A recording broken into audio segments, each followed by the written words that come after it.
এগৰাকী অভিযন্তা হোৱাৰ সপোন আছিল মেধাৱী কল্পনাৰ। মাক দেউতাকক এটি সুখী জীৱন দিয়াৰ সপোন আছিল কল্পনাৰ। কিন্তু নিষ্ঠুৰ নিয়তিয়ে সেই সপোন পূৰণ কৰিবলৈ সময় নিদিলে কল্পনাক। বলিয়াবানে পিতৃ মাতৃৰ বুকুৰ পৰা কাঢ়ি নিলে কল্পনাক। এটি কলৰ ভূৰত বানৰ পানী পাৰ হৈ নিজৰ ঘৰখন চাবলৈ গৈছিল কল্পনা। সাঁতুৰিব নজনা কল্পনা পিছলি পৰে সেই ভূৰৰ পৰা। বলিয়াবানত প্ৰাণ হেৰুওৱা কল্পনা মাঝিৰ সপোন আছিল এগৰাকী অভিযন্তা হোৱাৰ। মন আছিল পিতৃ মাতৃক এক সুখী জীৱন দিয়াৰ। মন আছিল দৰিদ্ৰ পৰিয়ালটিৰ বাবে আৰু মানুহৰ বাবে নিষ্ঠাৰে কাম কৰি যোৱাৰ। কিন্তু মেধাৱী কল্পনাৰ সপোন বাস্তৱায়িত কৰিবলৈ নিদিলে সেই নিষ্ঠুৰ প্ৰলয়ংকাৰী বানে। সোণাৰী ভাগৱতী প্ৰসাদ উচ্চতৰ মাধ্যমিক বিদ্যালয়ৰ পৰা বিজ্ঞান শাখাত উচ্চতৰ মাধ্যমিক পৰীক্ষাত উত্তীৰ্ণ হৈ সোণাৰী মহাবিদ্যালয়ত নামভৰ্তি কৰিছিল কল্পনাই। মাক দেউতাকক কল্পনাই সদায় কৈছিল তাই ডাঙৰ হৈ ভাল মানুহ হ'ব, ঘৰখনৰ কাৰণে আৰু সমাজৰ বাবে কাম কৰি যাব। মাক দেউতাকেও তাইৰ সপোনবোৰ সাৰ্থক কৰাৰ বাবে তাইক সদায় উৎসাহিত কৰিছিল। কিন্তু নিয়তিৰ কি পৰিহাস!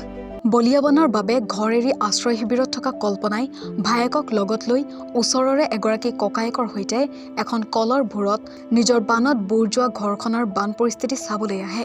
আৰু তেতিয়াই সংঘটিত হয় কল্পনাৰ সৈতে সেই অনাকাংক্ষিত ঘটনা। কলৰ ভূৰৰ পৰা হঠাৎ কল্পনা বাগৰি পৰে পানীৰে উপচি থকা এখন পথাৰত। সাঁতুৰিব নজনা কল্পনাই পানীৰ তলত চিৰদিনৰ বাবে শুই পৰে। শেষ হ'ল কল্পনাৰ সমস্ত সপোন। শেষ হ'ল কল্পনাৰ দুৰ্ভগীয়া পিতৃ মাতৃৰ একমাত্ৰ ছোৱালীক লৈ ৰচা মিঠা সপোনবোৰ। কল্পনা মাঝিৰ মাতৃ হয়। যিহেতু দুৰ্ঘটনাৰ ঘটনা এটা সংঘটিত হৈ গৈছে, আজি কল্পনা হেৰুৱা হয়তো কেইদিন হৈছে, আজি 11 দিন হৈছে। আপোনালোকৰ যিখিনি পৰম্পৰাগত নিয়ম আছে সেইখিনি হৈ গৈছে হৈছে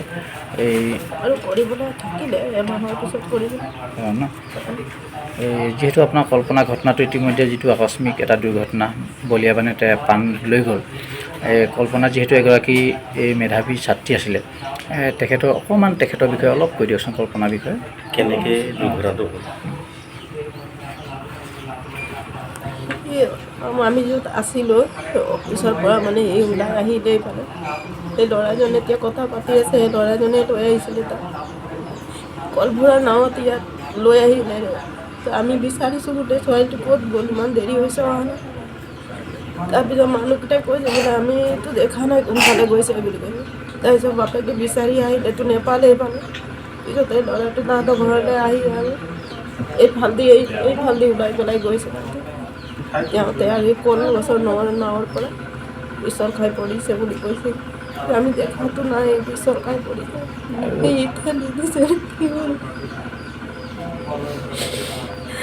এই পথাৰখন যথেষ্ট দ আছিল নেকি যেতিয়া পৰিছিলে?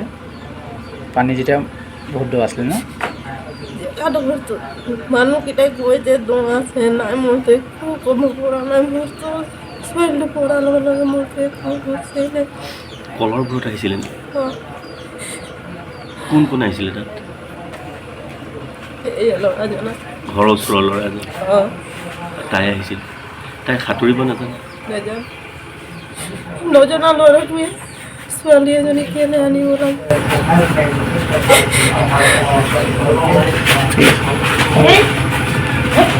সোণাৰীৰ চফৰাইমোহন গাঁৱৰ এটি সংস্কৃতিবান কৃষক পৰিয়ালৰ মেধাৱী ছাত্ৰী কল্পনা মাঝিৰ বলিয়াবানত হোৱা কৰুণ মৃত্যুৱে এই পৰিয়ালৰ জীয়া সপোনবোৰ চূৰ্ণ বিচূৰ্ণ কৰি নিলে। কল্পনা গুচি গ'ল অজান পৃথিৱীৰ কোনেও নেদেখা এখন ঠাইলৈ। কিন্তু দেউতাক টুকলু মাঝি আৰু মাতৃ বুলবুলি মাঝিৰ জীয়াই থকা সম্বল আছিল কল্পনা। কল্পনা নোহোৱা আজি 12টা দিন অতিক্ৰম হৈছে। মাক দেউতাকৰ অতিকৈ মৰমৰ কল্পনা যে এই পৃথিৱীত নাই, তাক আজিও যেন মানি ল'ব পৰা নাই টুকলু আৰু বুলবুলিয়ে। আমি গম পাইছোঁ যিহেতু দুৰ্ঘটনাত এগৰাকী ছাত্ৰী কল্পনা মাঝি ইয়াত যিহেতু প্ৰবল বানপানী হৈছিলে, মৃত্যু হৈছে। আৰু আমি গম পাইছোঁ যে তুমি কল্পনা মাঝিৰ লগতে আছিলা হয় সেই দিনটোত। কেনেধৰণে ঘটনাটো হ'ল তুমি অলপ কোৱা আমাক। ইয়াততো নাথাকিলে, মানে পানী বেছি হোৱাৰ কাৰণে ঘৰত নাথাকিলে। তাই মানে দেউতাকৰ সৈতে বাগানৰ অফিচত আছিলে। তাৰপিছত মই বানপানী সোমালে দেওবাৰে দিনাখনে সোমালে, সোমবাৰ টুৱেণ্টি গ'ল। তো মঙলবাৰে মই ৰাতিপুৱা মানে দোকান গ'লোঁ। দোকান গৈ পেলাই যাওঁতে মানে তাইক দেখিলোঁ অফিচতে আছে। তাই মোক কৈছে যে আমুকতো দোকানলৈ যাওঁ বস্তু আনিবলৈ। তাৰপিছত মই ক'লোঁ ভাত খালা নাই বুলি ক'লে তো খালোঁ বুলি ক'লে তাৰপিছত দোকানৰ পৰা বস্তু লৈ আহোঁতে তাই মানে ৰাস্তাটো মানে পানী আছিলে ৰাস্তাটো মানে নাও চলাই আছিলে কলৰ ভোৰ চলাই আছিলে ক'ত চলাই আছিলে অলপ আঁতৰত অঁ আঁতৰত বাগানৰ অফিচটোৰ আগফালে ৰাস্তাটো মানে পানী হৈছিলে তো খনা বাগানৰ নহয় মনখুচি বাগানৰ মনখুচি বাগান তাতে মানে নাও চলাই আছিলে তাৰপিছত মই ঘূৰি আহোঁতে মানে তাই কৈছে ব'ল পানী হোৱালৈকে যিমানটো মানে পানী হৈছে তালৈকে মানে মোক এৰি থৈ গ'ল আহিছে মানে তাৰপিছত মোক কৈছে মই বোলে সেইফালে যাওঁ বুলি ক'লে মই কৈছোঁ ক'ত যাম তাই ক'লে নাই বোলে কিহত আছিলে তোমালোক কিহত আছিলে নাৱত আছিলোঁ নাৱত কি না কলভু তাৰপিছত মোক এই ৰাস্তালৈকে লৈ আহিলে তাৰপিছত কৈছে মই বোলে সেইফালে যাওঁ বুলি ক'লে তো ক'ত যাওঁ বুলি মই ক'লোঁ ই কৈছে নাই বোলে মই ঘৰলৈ যাওঁ মানে ঘৰলৈ যাওঁ বুলি ক'লে মই ক'লোঁ ঠিক আছে ব'ল তেনেহ'লে তাৰ ভাই কৈছিলে দুটাই আহিলে তাৰপিছত মোৰ দাদা ছোৱালী দুজনীমান আছিলে তাৰপিছত গোটেইখিনি নাৱত উঠি আহিলোঁ মানে কেইজন উঠিছিলা নাও চাৰিজন আছিলে নাৱত আমাৰ ঘৰৰ নাৱটো ডাঙৰকৈ আছিলে আৰু চাৰিটাকৈ সেইকাৰণে মানে বহুতো ল'ব পৰাকৈ আছিলে আৰু সেইখনত আহিলোঁ আৰু তাৰপিছত আহি পেলাই আমাৰ ঘৰ ধেৰ 2 ঘণ্টামান থাকিল তাই তোমাৰ ঘৰটো এই কল্পনা মাঝি ঘৰৰ ওচৰতে অঁ এইটো পিছৰটো ন তাৰপিছত তাই মানে হেৰি তাই কৈছে পিছত ক'লে তাই বোলে মোক কৈছে ঘৰ যাওঁ বুলি কৈছে মই ঠিক আছে ৰ মই ভাতটো খালে যাওঁ দিছোঁ তাৰ ভাইকে মানে বেলেগ নাৱত গুচি আহিলে মানে তাই কৈছে মই ঘৰ যাওঁ বুলি ক'লে তাৰপিছত মই ক'লোঁ ঠিক আছে ৰ মই ভাতটো খালে যাওঁ বুলি ক'লোঁ তাৰপিছত ওলাই আহোঁতে আমি বামে আহিছোঁ মানে বহুত পানী হৈ আছে তো আৰু আমাৰ মানে কিয় নাৱৰ মানে যিটো বঠা যে সেইটো বঠা সৰু আছিলে মানে সেইকাৰণে মানে ক'লোঁ বামে যাওঁ সেইটো ঢুকি পাম ভালকৈ অলপ তেতিয়া মানে পটাব যাব পাৰিম তাৰপিছত বামে আহিলোঁ আহি পেলাই মানে সেই বামডোখৰে মানে ৰখাই পিনে মই ক'লোঁ ট্ৰেক্টৰ চাই আহোঁ ট্ৰেক্টৰ মানে শোকত অতিকৈ ম্ৰিয়মান কল্পনাৰ পৰিয়ালে কল্পনাৰ কথা ওলালেই কান্দি উঠে হুক হুকাই